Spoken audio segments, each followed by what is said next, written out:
Yeah, sure. Great. That's okay. Okay. See, everything turns red, and I should recognize that by this time.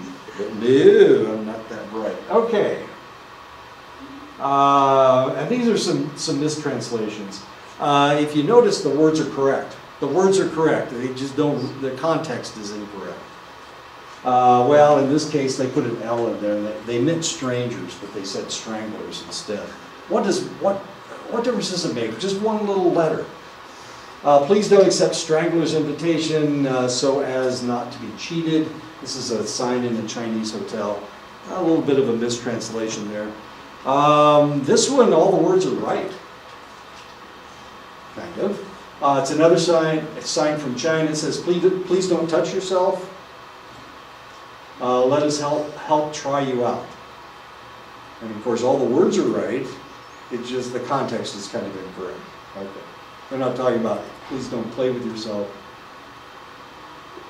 We want to play with your body parts. It's not what they're talking about, of course. What they're talking about. Don't touch anything. Don't touch any of the stuff yourself. Please let us help you find whatever you're looking for. That's what they mean. But of course, it sounds like they're talking about people playing with themselves. As confusing as that is.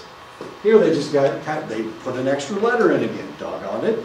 This is in a Cambodian hotel that says, wishing you a bon voyage instead of a bon voyage. Of course, this is French, it means good voyage. And instead they put an extra G in there, and now it means smoking pot or whatever. Of course, they have a lot of pot in Southeast Asia, but that's not important. Sign in Hong Kong bathroom for keeping toilet clean and tidy. Please dump at the dustbin. What they're talking about is not having a bowel movement into the dustbin. They're talking about putting your trash in the dustbin instead of the toilet. Last semester, on the second floor, some guy kept putting toilet paper in the urinal. He kept putting toilet paper in the urinal. Every day, there's toilet paper in the urinal. So what do? Well, if it's dry, you can pick it up and throw it in the trash can. But if somebody pees on it, now it's soaked toilet paper. And it was clogging up the urinal. It clogged it up a couple times. So the question is, why was this guy putting toilet paper? Well, it had to be a guy. It's in the men's restroom, right? Why was he putting toilet paper in the urinal? I finally figured it out. I saw him one day. He had really shiny shoes, and what he was doing, he was getting toilet paper and he's shining off his shoes, and then he threw it in the urinal for some reason. I have no idea. When I saw him, he had his foot up. He's a tall guy. He had his foot up on the where the lavatories are, and he was polishing his shoes. And then when he got done, he rolled it up and threw it in the urinal. Who does that? Well, he did, evidently, and he did it every damn day. So he was clogging up the urinal, which is not the most fun thing in the world. What does that mean? Nothing? I'm just explaining. I don't know. Sometimes people throw stuff in where it shouldn't be thrown. It's hard to flush things down toilets if it's clogged up with paper or something. Some things don't break up. Toilet paper does. Toilet paper theoretically breaks up in water. But, so don't throw your aluminum cans in the toilet or something. Sign in Japanese street, when carrying a parasol, please be careful to get in the way of other people around you. Please be careful to get in the way of other people. You want to poke them in the eye. Well, that's not exactly what they're trying to say. Anyway, the Japanese. We make up prescriptions. This is in a Japanese drugstore. They make them up. So you look like a guy that needs, I don't know, heroin. So let's give you some opiates. We'll give you some hydrocodone. We'll just make it up, okay? Because we make stuff up.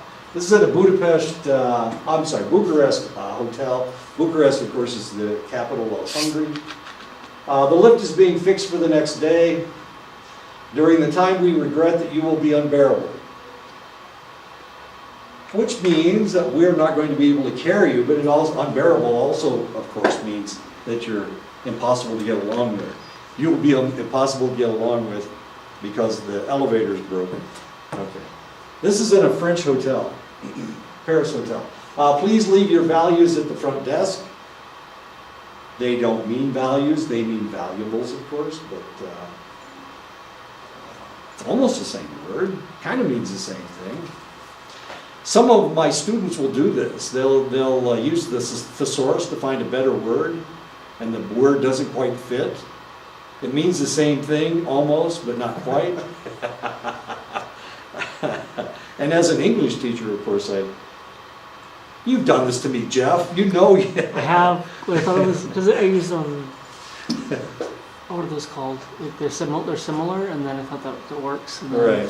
You say no, that does not make sense. That does not make, yeah, it doesn't quite fit. Okay. Yeah, yours is an adjective, and you need a noun. You go, oh my God, what's a noun? Sign at an Athens hotel. Visitors are expected to complain at the office between the hours of 9 and 11 a.m. daily. They kind of get everything out of sequence. They mean if you have a complaint, then any day you can go in between 9 and 11 to complain. That's what they meant. They didn't mean you had to complain every day between 9 and 11. They got things out of sequence. This one's a little bit risque, if you're all ready. Okay. You were invited to take advantage of the chambermaids, which means if you need something, the chambermaids will help you. That's what they mean. But of course, taking advantage of the chambermaids means having sex with them, of course. But, and I found the picture of the Japanese chambermaids. I'm just lucky, I guess. I don't know. Another little bit, this is a little bit risque. Dresses for streetwalker. That's in a Paris dress shop. A streetwalker is a prostitute, of course. I've been into Europe. There are prostitutes all over the place. You can tell a prostitute because she's standing beside the road and she's got her ankles crossed. That's how they tell you that they're a prostitute rather than just a normal person. They cross their ankles. And I found this picture. I thought that you might be interested. So if you're ever wandering around in Europe and you see some lady standing there all decked out with her ankles crossed, it means she's open for business. How's that? I think I could say that. See, now you know all about prostitutes in Europe. This is a sign in Germany. It's in a campground. It is strictly forbidden on our Black Forest camping site that people of different sex, for instance men and women, live together in one tent unless they are married with each other for that purpose. For one thing, that's a run-on sentence. And for another thing, most of their prepositions are incorrect. But they could be correct, most, just about. It is strictly forbidden on our Black Forest camping. On, of course, is a preposition, and in this case, it's the wrong one. They meant in instead of on. Black Forest camping site, the people of different sex, for instance, men and women, or redundancy, people of different sexes. How many sexes do they assume that there are? I'm not exactly sure, but for example, men and women, that if they live together in one tent, they can only do that if they're married. That's what they meant to say, of course, but a bit of a run-on sentence. Soviet weekly newspaper, there will be a Moscow exhibition of arts by 15,000 Soviet Republic painters and sculptors. That's fine. These were executed over the past 2 years. It's a lot of dead people. It's a lot of dead artists that they've executed. They're talking about the paintings, of course, but that's not quite obvious. Not as obvious as it should be. This is in a Majorcan shop. Majorca is an island in the Mediterranean. Here, speaking American. They speak American there.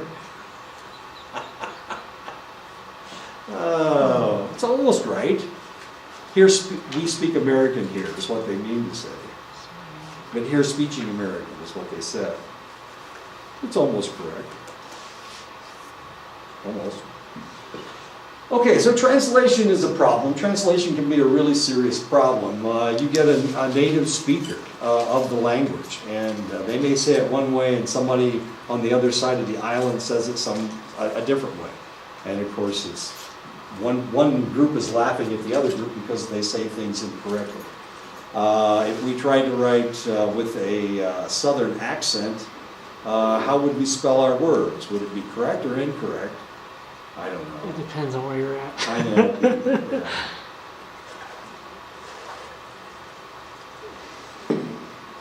In Indiana, we don't wash our car. We wash our car. So we put an R in wash. We don't go fishing, we go fishing. Fish, F-E-E-S-H, fishing. Okay. But we usually don't spell the way we talk, thank goodness. Even for relatively fluent speakers, word choice can be a problem.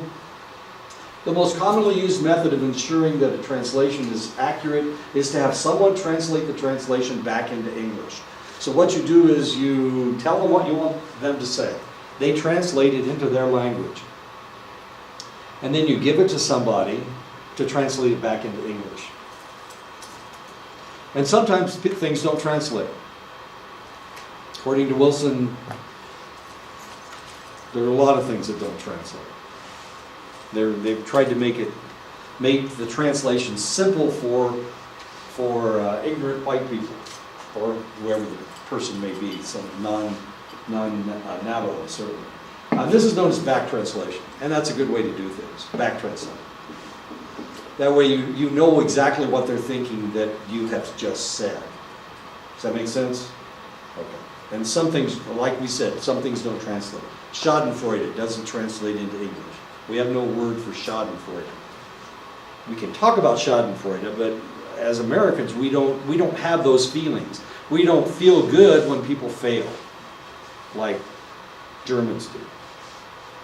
They not only feel good, it makes them laugh, which is kind of irritating if you've ever been around the damn Germans.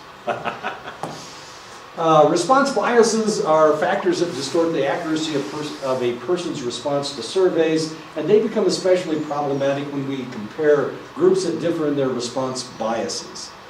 Some people will try to seem more socially desirable in their answers and disguise their true feelings to appear more socially desirable. And this is a really interesting problem because and of course I talk about this all the time. When I was in Germany, this happened to me. When I was in Japan, this happened to me.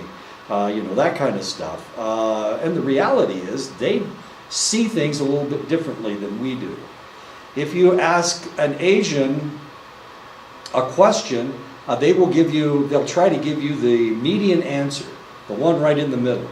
It won't be positively yes, it won't be positively no. When we talk about the Japanese, it's going to be interesting. The Japanese never say no. They never say no. They always say yes. They assume that you're going to understand what they're talking about by how they said it. But they always say yes. Now, we went to war and we didn't have any idea that the Japanese were going to attack us because we didn't understand their language. The Japanese always say yes. Are you going to make peace with us? Yes. They said yes. They gave us peace medals. That means yes. But instead, they attacked Pearl Harbor. They bombed Pearl Harbor. And the Japanese are going, well, yeah. It was the way we said it. You guys must be idiots. Well, we're not idiots. We just don't understand your language very well. And of course, as Americans, and we've had this problem other places that we've fought. We had this problem with the Japanese. We had this problem with the Iraqis. We had no idea that once we destroyed their government, that it was going to explode into this sectarian civil war in Iraq. We didn't understand the Sunnis and Shias. We didn't understand the Kurds and the Iraqis. We didn't understand any of this stuff. We went in blinded by the thought that everybody wants to be American, so everybody's going to act like us. So we've had this problem over and over and over again. We went into Vietnam thinking it was a political war. And the reality was, it was a civil war between the Catholics and the Buddhists. course, there were politics involved with it. Most Buddhists were communists. Most Catholics were Democrats. It's very, very confusing. But we thought we were fighting a political war. So we got involved over there. The more you understood what was going on, the more you realized we're helping the Catholics fight a civil war against the other guys. Are we right or are we wrong? Well, you can't be right in a civil war because it's one side against the other. Okay. He said, okay, so this is going to be a problem. So if we do a survey, if we go to Japan and we do a survey, we're going to get everything, and it's a Likert scale between 1 and 5, we're going to get all 3s. Because no matter how they feel, they're always going to tell you the median. As confusing as that is. So we need to understand that. We need to understand how these people function. We need to understand how they think in order to get accurate results. There is a tendency for people from different cultures to vary in terms of how likely they are to express their agreement in a moderate fashion. I used the wrong supposition. Choosing an item close to the end of the scale is known as extremity bias. So if you hate everything or love everything, you're either a 1 or a 5, then that's known as extremity bias. Choosing an item in the middle of the scale is known as moderacy bias, and this is the way the Asians tend to be. So if you talk to somebody from China, you talk to somebody from Korea, you talk to somebody from Japan, you're going to get a 3. Everything's a 3. Not only that, but they have a different view of the world, and it gets really interesting and fascinating after this. However, if we're looking at minorities in the United States, they tend to have extremity bias. Their responses are more extreme. So if we're looking at a problem in Chicago, and we go into a minority neighborhood, large Hispanic neighborhoods in Chicago, all of a sudden we have all these Hispanic neighborhoods. Or African American neighborhoods. We've had African American neighborhoods in Chicago for a long time. And we ask them how they feel about something. We're going to get a lot of 1s and we're going to get a lot of 5s. We're not going to get anybody in the middle. So if we do a survey among the minorities in the United States, we're either going to get 1s or 5s because they have extremity bias. Does all that make sense? So how accurate are these results if we're using a survey?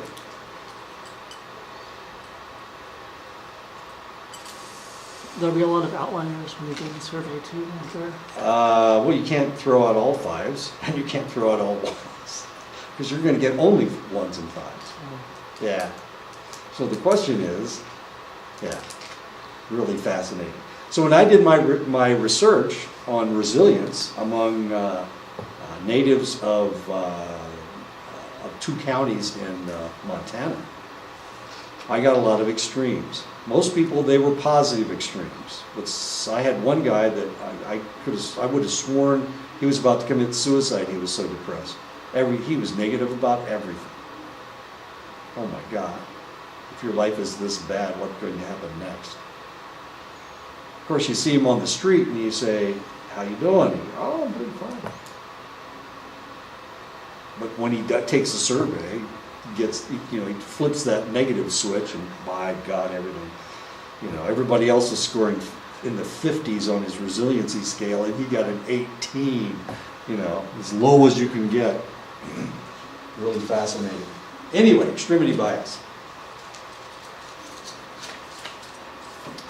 East Asians, they tend to be more moderate in their responses than the European Americans. East Asians show a greater moderacy bias when they complete the material in their native language than they do when they complete it in English, as confusing as that is. So if they are, now remember, they're a collectivist society, so everything has to be balanced. So yeah, they're going to be right in the middle.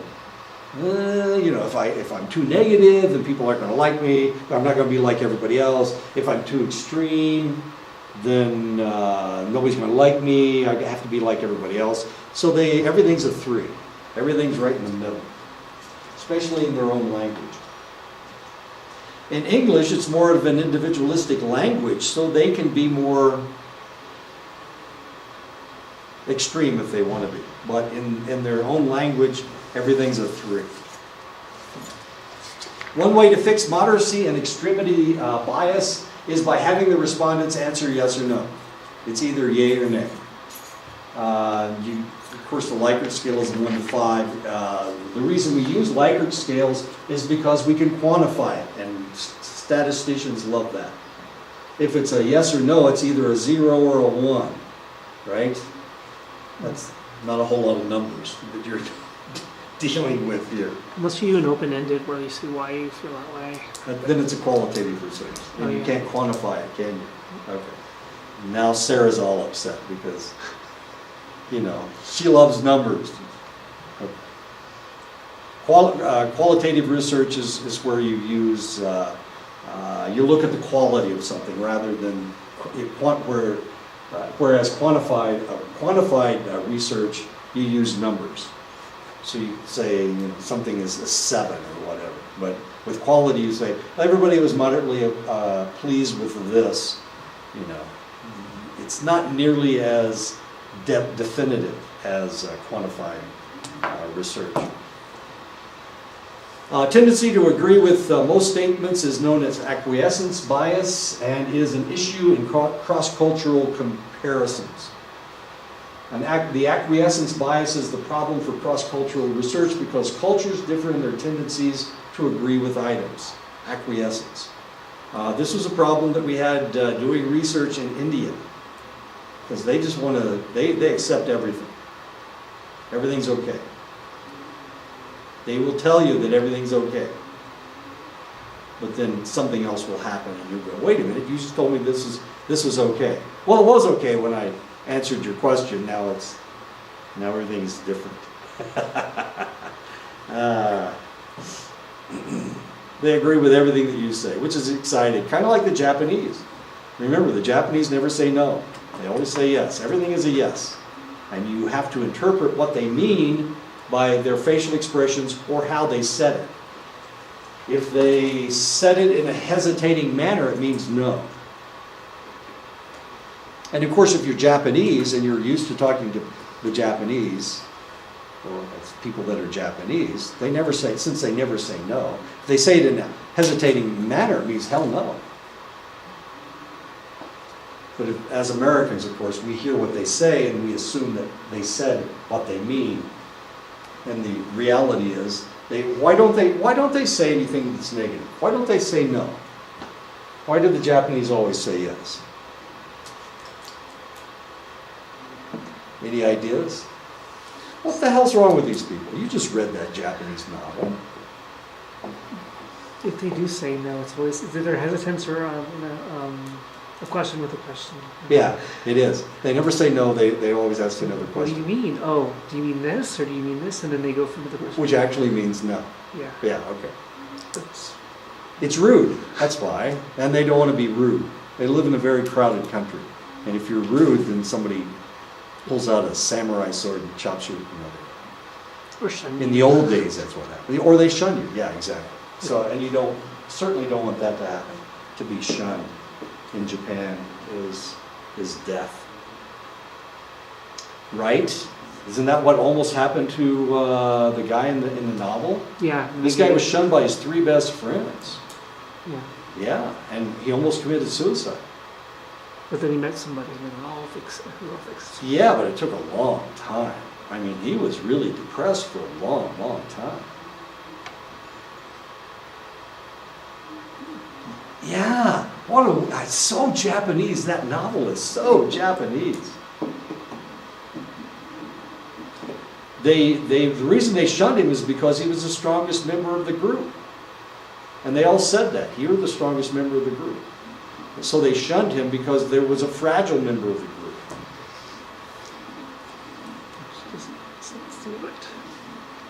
So they had to decide whether they were going to support the fragile member of the group or reject the strongest member of the group. Are you getting it?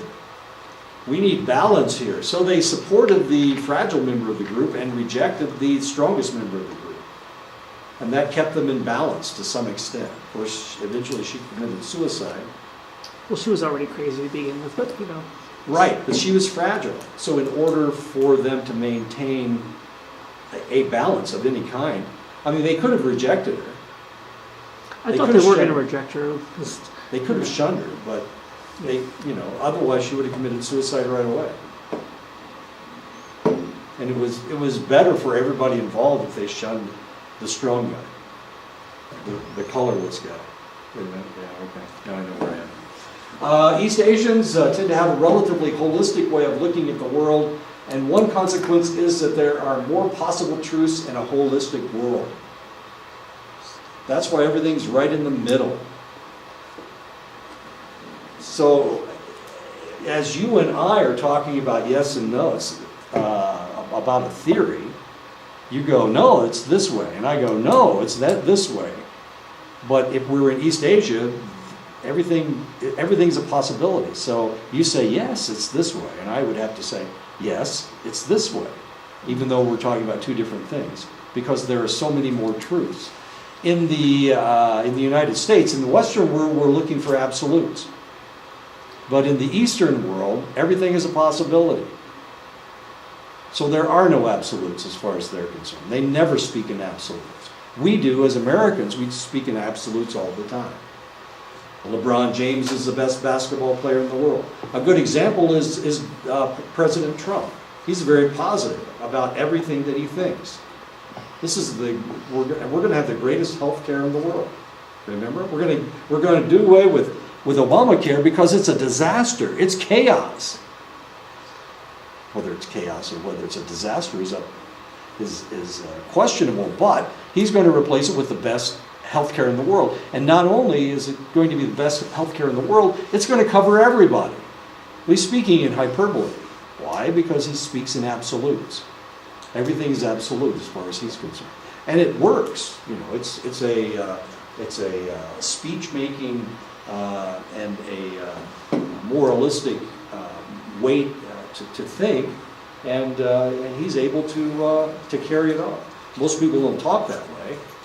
Of course, sometimes it can get you in trouble, like with the North Koreans. He's going to kill them all. He's just going to kill them all. We'll see what happens. Hopefully he doesn't attack the North Koreans. Hopefully we don't get into nuclear war. That would be kind of bad.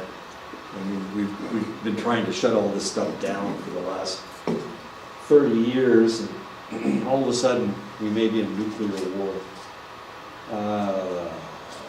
This tends to make them see truth in most statements, and for that reason it's like they're wishy-washy. We see them as wishy-washy because they'll agree with you, and then they'll agree with somebody that says the very opposite that you say.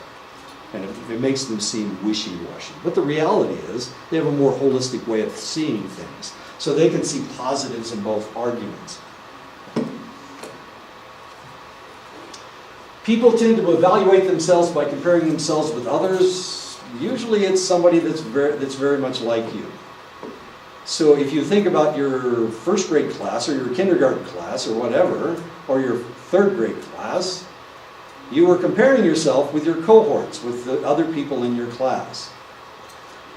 Now it's possible that you were completely different than everybody else, but you didn't see yourself as different because these were the kids that you were growing up with. Similar others. So when I talk about my grade school, I was the shortest person in the school until I was in the third grade. And the only reason I was taller than somebody else in the third grade is because my brother started school. I'm not comparing myself with everybody in Indiana. I'm not even comparing myself with everybody in Delaware County or everybody in Salem County. Salem Township, I'm sorry. I'm comparing myself to everybody in my class and everybody that I came in contact with. All the kids on the playground. That's what I'm doing. So we compare ourselves with the people that we know, with our similar others. These are the people that you grow up with. These are the people that you compare yourself as exciting as all that is. What are we doing? When we are assessing out ourselves in terms of how tall, intelligent, or punctual we are, what matters is how tall, intelligent, or punctual we view ourselves compared to most other people around us. Okay. Which is interesting, because the first conversations I had with Sarah were really kind of difficult, because I've lived all over the place and I've seen a whole lot of people. She has too. But the people that she's seen have been different than the people that I've seen. She was in an extremely competitive PhD program. It was tooth and nail. She was fighting people. She was battling the other PhD candidates. I wasn't in that type of a PhD program. So our we see our PhDs as completely different. She sees hers as a struggle that against other people. My struggle was against myself, but her struggle was against other people. So we have different views of these things. But then again, we have different others that we're comparing ourselves to. Her program was extremely competitive. Mine was not. And for that reason, of course, we see our educations is different. You can barely talk. I know whose fault that is, Jeff. Reference group effect is critical for cross-cultural research because people from different cultures tended to evaluate themselves by comparing themselves to different reference groups and thus to different standards. So we're talking about short and tall. We're talking about the Miata. Let's talk about the Miata. What happens to people who drive a Miata? Nothing. They just drive the damn Miata. What if you're 6'4"? Can you drive a Miata? Not with the top down. How far back does the seat go? What's about 2 inches farther back than I am? I fit in my Miata, and I have about 2 inches of play in my car. I'm 5'6", maybe 5'7". I'm between 5'6" and 5'7", okay? Since I'm so old, I think I'm shrinking. It gets kind of interesting. So if you're 6 feet tall, can you drive a Miata? Well, maybe, but you may have to curl up in order to get into the damn car. If you weigh 250 pounds, do you fit in a Miata? Probably not. The seats are pretty damn small. So Miatas are made for skinny little Japanese guys. They're about my size. Well, they're a little bit smaller than I am. I'm a little big for a Miata, but I'm not too tall. I had a friend that was 6'4", and I took him home one night. I had to put the top down. His legs, he had to put his knees up against his chest in order to ride in my car. It was better than walking 15 miles, I guess. I drove him home. So it was a very uncomfortable ride for him since the wind was blowing his hair. It hit it hit right above his eyebrows, so his hair is just flipping all over the place. Luckily it was a warm day, so he was okay. But he never rode home with me again. Even though we lived in the same town. We couldn't carpool. Not in my Miata anyway. Why are we talking about this? We're talking about reference groups. So when they put the Miata together, it's a sports car, it's a Japanese sports car. When they did that, they built it for Japanese males. That's what they built it for. Or Japanese females. Actually, Japanese females are kind of tiny. So they really wouldn't fit. Understanding the reference group conundrum, the researcher should always be aware of the reference group effect. Who are we comparing ourselves to? So you lived how many different places? 3 different places? Yeah, Arizona, New Mexico, and Texas. But mostly Texas for most of my life. Mostly Texas? Mm-hmm. Okay. So your reference groups are Mostly Texas, okay. But also a little bit of Arizona. a little bit of Arizona, and to some degree. New Mexico. Where the hell were you in New Mexico? Farmington, where else? Oh shoot. Where was your dad's station? That you were in Okay, so, no, after I, so I came here in 2010, so I was there, and then I've been moving around Arizona ever since, and then Mexico. Okay. So, yeah. Okay. So your reference group is mostly Texans. Okay. And my reference group's mostly people from Indiana. But of course, I left Indiana when I was 21 years old, 22 years old, 21 years old. I joined the military and haven't been back. So my reference group has changed. And this was really kind of a question when I went to my 50th high school reunion. This is my reference group. This is my reference group for 12 years. All the kids in this class. And the question was, how would I interact with these individuals since they hadn't been my reference group for 50 years? Well, yeah, 50 years, because I went away to college. And at that point, my reference group changed. For one thing, I went to an all-male college. And my high school had females in it, which was kind of fun. It's kind of fun to be around females. Not that much fun, but it's kind of fun. But my college was all male, so my reference group had changed. And then I joined the military, and my reference group changed again. I mean, almost everybody in college is just really damn smart. It's really irritating if they're as smart as you are. But in the military, nobody was as smart as I am. Your dad, ask your dad about that sometime. Yeah. Yeah, well, I mean, think about it. The guy's a computer expert. So was my mom too. Yeah, so he's a troubleshooter, and every time he goes someplace to fix something, he runs into somebody that's an idiot and has screwed up the system by punching the wrong number or spilling Coke or coffee on there. Yeah. Yeah, exactly. One classic example of reference group effect was a study done looking at African American soldiers in 1949 while the South was still suffering from Jim Crow. Jim Crow had to do with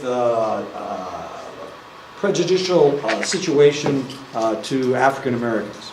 So what we're looking at a group of individuals that lived in the North, where there was no Jim Crow, and people that lived in the South, where Jim Crow was dangerous. What was I watching last night? By the Heat of the Night, with Sidney Poitier and Rod Steiger. Fascinating movie. It's about the South in the 1960s, and of course Jim Crow was still intact at that point. And as a black man from the North, when he came down south, he had to act in a different manner than he did up north. Up north, he could act any way he wanted, and nobody cared. In the South, if he made eye contact with somebody, it was rude. He was being uppity, so he couldn't even make eye contact with people in the South. He couldn't talk to people unless they talked to him. The terms that they used for him were fairly insulting, were fairly rude. They almost always called him boy because he was a young black male. So they called him boy. If he had been older, if he had been in his 60s or 70s, they would have called him uncle. Which shows a degree of respect, but not a whole hell of a lot because he's black and it's not like they're going to accept anything that he says. But it's just the term that they use to refer to him. So it was a fairly insulting term. What am I talking about? Oh, I'm talking about Jim Crow. The soldiers were less satisfied about living in the North than living in the repressive South. Does that make any sense? They couldn't go off base. They interacted with other African Americans in the South and in the North. In the North, they could interact with non-blacks. In the South, they couldn't. Yet they found it less satisfying to live in the North than in the South. Could it be that they didn't like the better treatment and the obvious freedoms that they found in the North? With analysis, they found that soldiers gave their answers because they were using local African Americans as their reference group.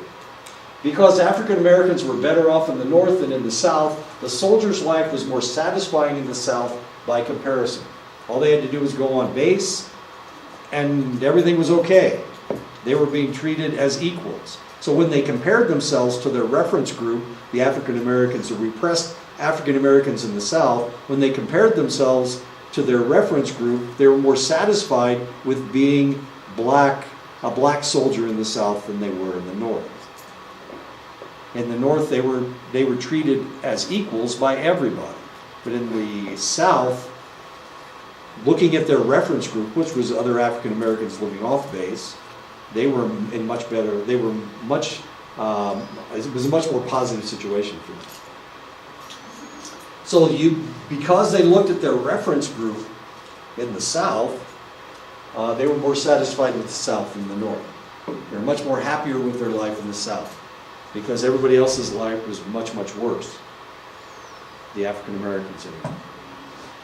So they did a value study around the world. Really kind of fascinating. They did a value study all over the place. This is when there was still in East Germany. The wall went down in 1989. So this is before 1989. So they're looking at values all around the world. And what they discovered was, when they asked people how they valued enjoying life and pleasure, the results showed that the East Germans, and I don't know, you've never been around East Germans, you can't be around East Germans anymore because there aren't any East Germans, but I was in East Berlin. I was in East Germany. I interacted with these people. These are the grouchiest sons of bitches that you had ever come across. The East Germans. They were the most unhappy people in the world. For one thing, East Germany is cloudy almost all the time. The sun hardly ever comes out in East Germany because it's farther north. It's closer to the Baltic Sea. So these guys are fairly dour. They're relatively grouchy people. And the reality is, they only laugh if somebody gets hurt. It is the oddest thing in the world. A joke isn't funny to them, but a joke where somebody actually gets injured, they find that funny. There has to be blood. There's no blood, there's no humor. That's how dour these people are. They scored the third highest on the survey as far as enjoying life and how much pleasure they found in life. The East Germans. As strange as that seems, these are the grouchiest people in the whole wide world, yet they valued enjoying life and pleasure third highest of all the people that they surveyed. The Italians, on the other hand, I don't know if you've ever been around Italians, happy people, they love their food, they dance all the time, they sing all the time, they're just happy, happy people.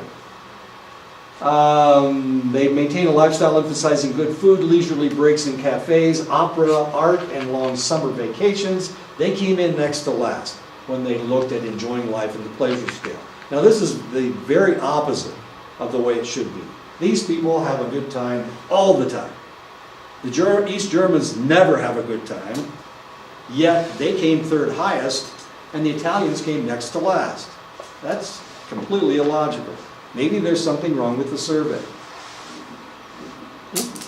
There was nothing wrong with the survey. That wasn't the problem. The problem was reference groups. On the humility scale, the arrogant Americans scored higher on the scale than the humble Chinese. This doesn't make any sense either. The collectivist Chinese scored higher on choosing one's own goals, which they never do, than the individualistic Americans. Everything's backwards. Everything's upside down. Are we in a bizarro world here? Is that what's going on? If you guys have never read Superman, you don't know what the bizarro world is. You guys know what bizarro world is? Bizarro? Okay. Superman was Superman, of course. Everything was super. The bizarro world was the opposite of the world. So everybody was super in bizarro world. And everything was 180 degrees from the way it was. So the bizarro world is like the mirror image of the real world. It's really kind of fun. So they would write these, of course it's a comic book, so they'd write these comic books dealing with bizarro Superman, who was weaker than everybody else, because everything's upside down and backwards. So I think that's what we're doing here. We're in the bizarro world. The deprivation effect involves people valuing things that they have little of rather than what they have in abundance. So if you have a lot of happiness, you don't really value happiness. If I've got a lot of money, then I really don't value money. I value other things. And that's known as the deprivation effect. And that's the reason that the Americans pretended that they were more humble, even though they're the most arrogant sons of bitches the world has ever created. Seem to be, anyway. Thus, since there is a dearth of humbleness among Americans, they value humility more than the Chinese, who were taught humility from birth. So it's not as important for the Chinese. But if we actually could measure humbleness, then we're talking about values here. This is how much they value something. But if we could actually measure it, the Chinese would score much higher on the humility scale than Americans did, could. I can't figure out my verb. Does that make sense? The more you have of something, the less you value it. And this is one of the arguments about free healthcare. If we give away healthcare, people won't value it because they'll have all that they need, so they won't value it anymore. Kind of an upside down and backwards argument about healthcare. So we should deprive you of healthcare so that you go to the doctor more often. I don't know, that doesn't make any sense either. Subjective self-report measures work fine within cultures because cultural members tend to share the same response biases and the same reference groups. So if I'm doing research on my own people, that's fine. That's going to work. I can write a survey that fits those people because everybody has the same biases and the same reference groups. And this is a problem that Western men had when they came over here, when they first came over to the Americas. They had the wrong response biases and the wrong reference groups. They thought everybody wanted to be like them. They carried this through the boarding schools. If you ask somebody from the East Coast about boarding schools, they're going to go, "Really? You went to a boarding school? Wow, I wish I could have gone to a boarding school."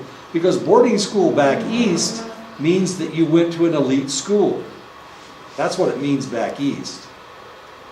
So if you talk to somebody about boarding schools, I understand boarding schools because I know the horrors of the boarding schools. But if you talk to somebody from New York or Connecticut or Maine or New Hampshire, they're going to think that you guys were sent to an elite school and that it was a really positive experience. So what was positive on their version of the boarding school? Well, it's a school for rich kids. So all of people like George W. Bush and all of his brothers, they went to boarding school. This is what you did if you had money. You sent them to an exceptional school like Groton. The gifted kids, right? They were really smart too.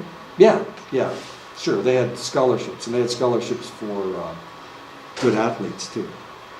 So they won all the state championships because they bought their teams. They think it's a really positive situation because that's their reference. So there's a lot of disconnect going on, if you think about it. They think that if they give you food, at least you don't have to work for it, right? So they think this is a positive thing. They didn't take all the land away from you. They took most of the land away from you, but they allowed you to have these huge parcels of land. 660 acres, 160 acres. That's a lot of land. Now back east, if you have 160 acres of farmland, you've got a real, that's something really positive. You can grow all the food that you want. But of course out here, where most of your land is covered in sagebrush, 160 acres is nothing. Back there you can, this is true, I was talking to somebody from Texas. In Texas, you can grow 1 cow on 10 acres of grazing land. It takes 10 acres of grazing land to grow 1 cow. Back east of the Mississippi River, you can grow 10 cows on 1 acre of grazing land. So you can see the disconnect that's taking place. So their concept of what they did to you is completely different than what your concept of what they did to you is. And it's because of the reference. I'm not trying to exonerate them. I'm not saying wasn't their, they were thinking that they were doing nice things to you. They didn't really give a rat's ass about whether they were doing nice things to you. They just wanted money. They just wanted to do it as cheap as they possibly could.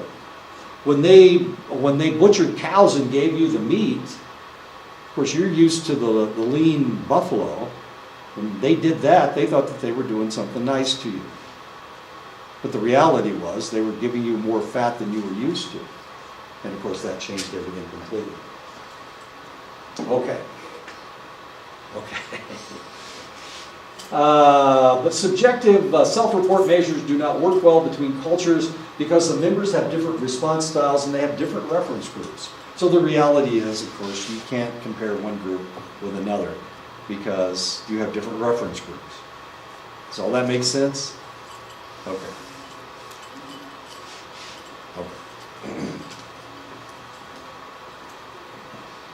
So it's difficult to talk about education with somebody from England or somebody from even Canada because the Canadians don't have nearly as many colleges as we do in the United States. So it tends to be a lot more competitive in Canada than it is in the United States. So if you get a master's degree in Canada, for one thing, their high school is like 13, it's like their last year of college, or last year of high school is like the first year of college. So if they graduate from high school, it's like they've had 12 years of high school and 1 year of college, even though it's the same number of years, because it's that much more stringent.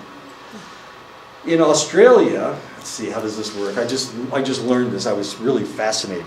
In Australia, if you, when you graduate from high school, let's see, your first 10 years of high school is, everybody has the same program. But your last 2 years of high school, you either get into a competitive pre-college program or it's a vocational program. Okay. So by the time you graduate from high school, it's like 2 years of college in Australia. And it's relatively competitive. Completely different than it is in the United States. We graduate people at 12 years and you have a select amount of education. They have more education there in Australia. And Canada is the same way. So their high school tends to be a little bit more competitive than ours is. So I had Canadian students when I was at Ashford. We had a soccer team and we'd steal softball players and soccer players from Canada. And those guys were, their freshman year, they're going, geez, I had this in high school. They had calculus in high school. They've already had psychology. They've already had sociology. They've had all of these college courses. They've already done this. So it was kind of a cakewalk for the first 2 years they were in college. Cross-cultural studies are possible, but one variable that cannot be manipulated is cultural background. There's nothing we can do about cultural background. We can't tell you, think like an American. Think like somebody from France. We can't do that. It doesn't work that way. The comparisons of cultures are not true experiments, but quasi-experiments.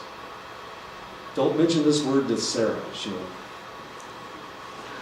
What? What do you say? Culture cannot be controlled, but other independent variables, of course, can be controlled. How many children you have, how much money you make, whether you're married or not, all of these things can be controlled. But we can't change your culture. And that's one of the problems, even dealing with somebody from Canada, or somebody from Australia, or somebody from New Zealand, or England, or Germany, even though their culture is similar to Western American culture, it's still not the same. But too often we think of it as being the same. Now the reality is your book is written by a Canadian. It's also written by a Canadian from Western Canada. Why do I mention Western Canada as compared to Eastern Canada? Eastern Canada has Toronto, it has Montreal. A lot more people live in the East than live in the West.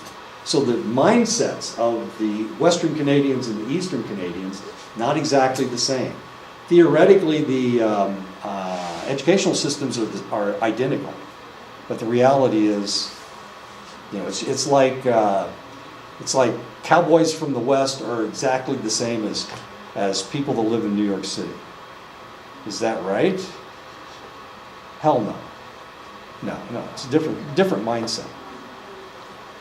Same way with the Midwest. We have a lot of farmers living in the Midwest. We have a lot of farmers living in Kansas. We have a lot of farmers living in Iowa, in Nebraska, Indiana, Illinois. A lot of farmers living there.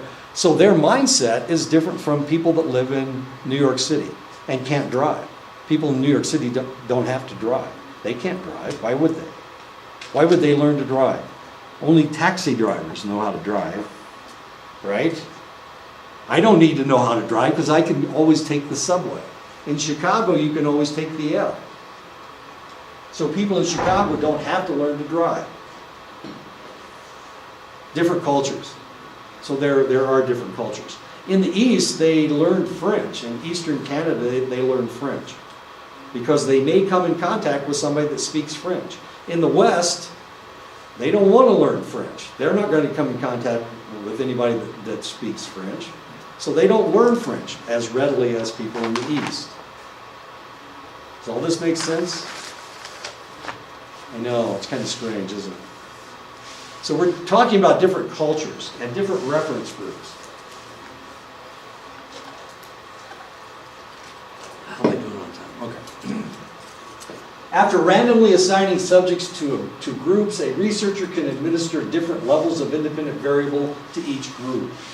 Any differences in their responses or behaviors that are observed must be due to the independent variable, as this is the only thing that differs systematically between the experimental conditions. And this is what Sarah has been telling you in research methods. This is the way you do it. You can manipulate the independent variable, and you can give them different levels of the independent variable. And because the groups are equal, are the same, then it has to be the independent variable that is changing, that is causing the change in the results. Basic research, and that's very logical, I hope. The trick is to create groups that are identical, right? So if I have one group that's from one culture and another group from another culture, now all of a sudden culture has to be an independent variable, because that may be what's causing the difference between the two groups. Okay? Now sometimes I'm trying to figure out how the cultures change things. Okay? Now this is a problem. Remember when I was talking about students and using students as our subjects, using college students as our subjects. Are all college students equal? They can't possibly be. We have intelligence levels that we probably don't even have to think about. But we also need to think about, are they male or female? Traditional or non-traditional? Are they this institution traditional and non-traditional? Are their cultures different?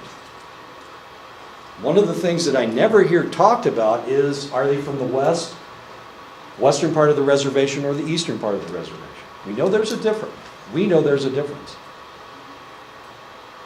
I can talk to Brandon and he's going to tell me, well, some of the words are different. Some of it's part of the culture is different. You guys build your hogans out of rocks, and they build their hogans out of logs. And that's different. That's going to change things a lot. Maybe. But we never talk about that. It really I find that interesting. Because I read about that before I got here. So I assumed that would be a factor, but nobody has mentioned it as a factor since I've been here. I don't know. Are most of the kids going here? I call it you guys kids, I'm sorry. Are most of the students going here, are they from this part of the reservation or the western part of the reservation? If we're dealing with people in Tuba City, are they different than people from here? Now Michelle thinks that there is a difference. She sees that there's a difference. You've mentioned a difference, okay. But that's never even talked about when we're talking to Wilson or Avery or whatever. I know, but there may be a difference between the two. So we need to look at culture. We need to look at culture. Right. I'm not going to get into any more trouble than I've already got into. Okay. Second method of doing cross-cultural research is within group manipulation. Each participant receives more than one level of an independent variable. Within group manipulation does not require random assignment because each participant receives each level of the independent variable. Each participant also acts as their own control. And that's what this picture, this is all the same woman, and all these are different independent variables. Okay? So each individual will get each level of independent variable, and they act as their own controls. And that's what I was doing in my research. The people that I was researching, they were their own controls. I was measuring resilience, and they were their own controls. Resilience was my dependent variable. And the independent variables I had were education, age, what else? Gender. Wait a minute, there's another one. What was the other one? I can't remember. I don't remember off the top. Education, did I say education? Anyway. Education, age, gender, and level of trauma. I had a scale for a level of trauma. So they were their own controls. Fascinating research.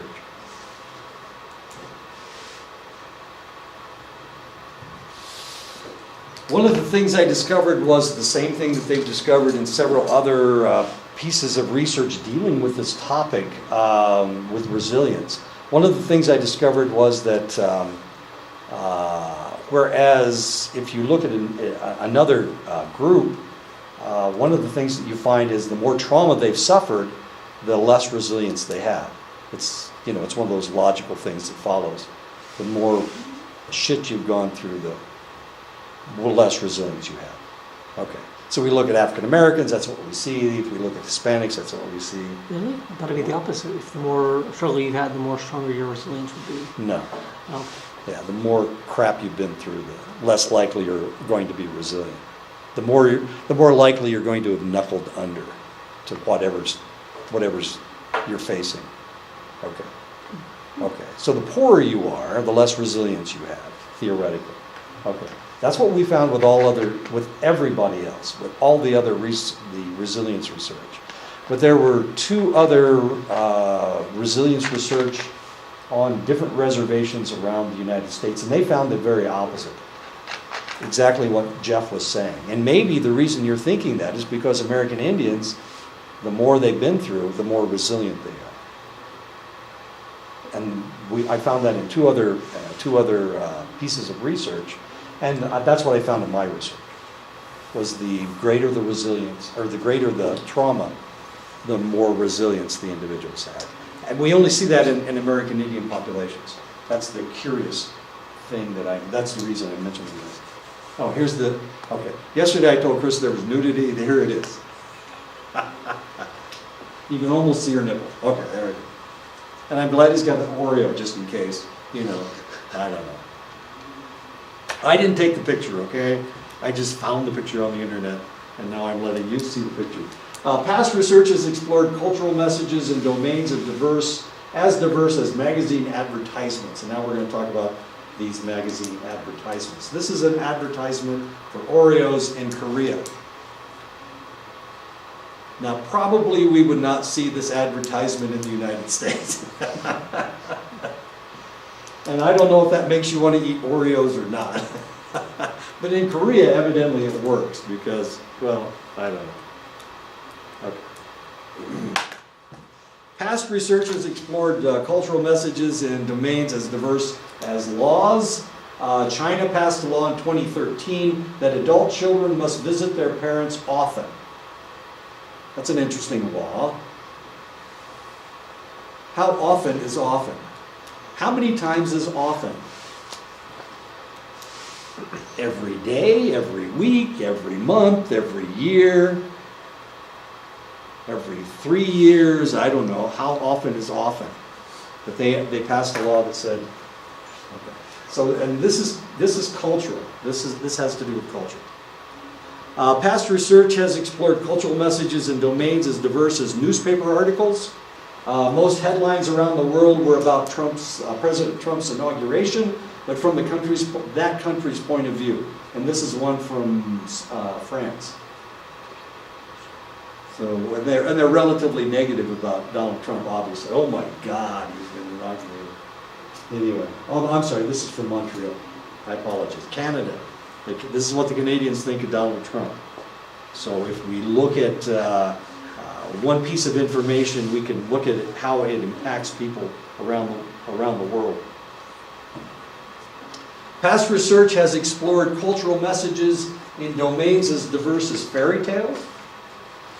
The oldest written fairy tale is Abdullah the Fisherman and Abdullah the Merman, written in 850 AD in Persia. And in one of them, he captures the merman and then becomes wealthy. And so Abdullah evidently is quite the fellow. Past research has explored cultural messages and domains as diverse as children's stories.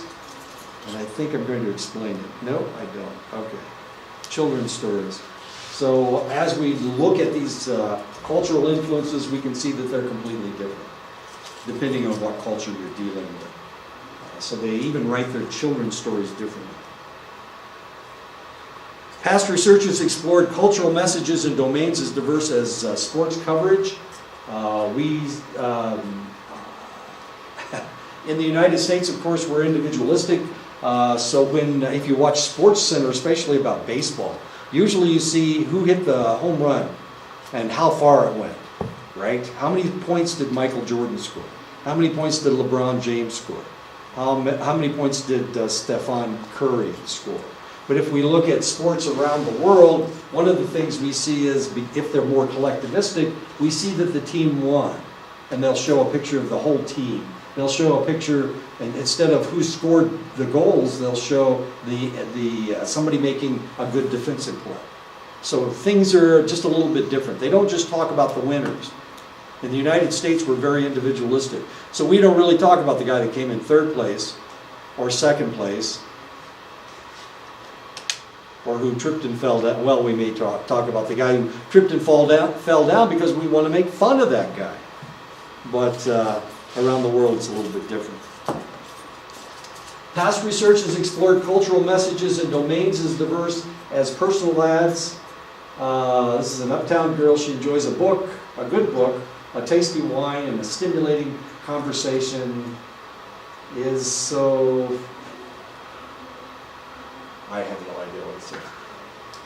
Anyway. Past research has explored cultural messages and domains as diverse as web pages. One of the things we noticed is that web pages in the United States are fairly simple. But if we go to China, they're extremely intricate. The words are really tiny. They want to cram as much on their web pages as possible. But in the United States, of course, we make it as simple as we possibly can. A little bit of cultural difference between the two. Okay, why don't we stop right here? We'll pick this up next time, talking about cross-cultural research. Sorry that we're talking about research so much, but hey, that's what this damn chapter is about, so I'm sure it makes Sarah happy, as long as I say the same things that she says. Okay. And I mostly agreed with her, I hope. I hope I haven't told you anything that disagrees with what she is telling you. We should be on the same page. Let's pretend we're on the same page. Oh, great, I put that on film.